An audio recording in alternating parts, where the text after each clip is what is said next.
नमस्कार, मी सय्यद हारून अली, दैनिक जनजागृती न्यूजमध्ये डिजिटल मीडियामध्ये आपले सर स्वागत आहे. आज दिनांक 15 मे 2026.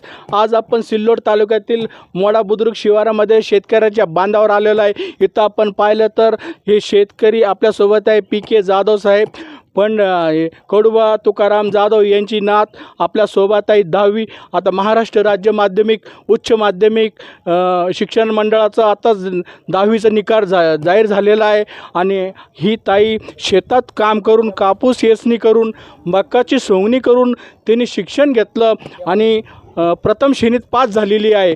आणि आज आपण पाहिलं तर आपल्या देशामध्ये, आपल्या राज्यामध्ये, आपल्या महाराष्ट्रामध्ये सगळ्यात मोठा मुद्दा जो आहे तो बेरोजगारीचा मुद्दा आहे. शासनाने हे गोरगरीब शेतकऱ्यांना, हे जे बांधावर जे शेतात काम करणारे शेतकरी आहे, जे कापूस वेचून आपली शाळा करत आहे, यांचंही स्वप्न आहे की विदेशात जाऊन MBBS करावं, विदेशात जाऊन ऑक्सफोर्ड युनिव्हर्सिटीमध्ये जाऊन काहीतरी पदवी धारण करावं. आपल्यासोबत आहे जाधव परिवार, हे राहणारे धानोऱ्याचे आहे, पण यांचं मोडा बुद्रुक शिवारामध्ये शेत आहे.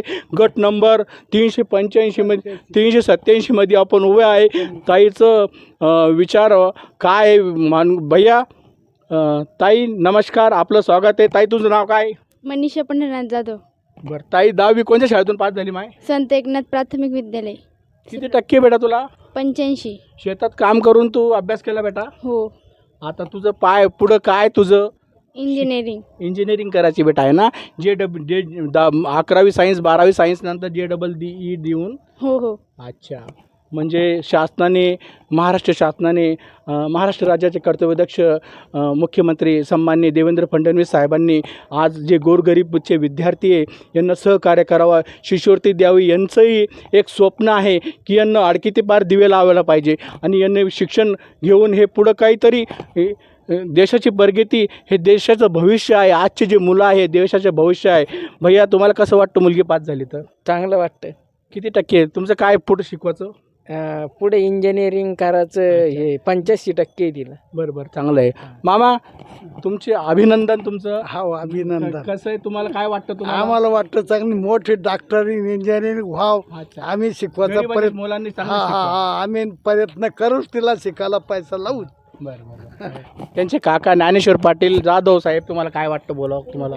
तिनं चांगली टक्केवारी घेतली मामा. शेतामध्ये काम करून आणि अभ्यास, ती मेहनतीनं तिनं हे चांगलं हे केलं.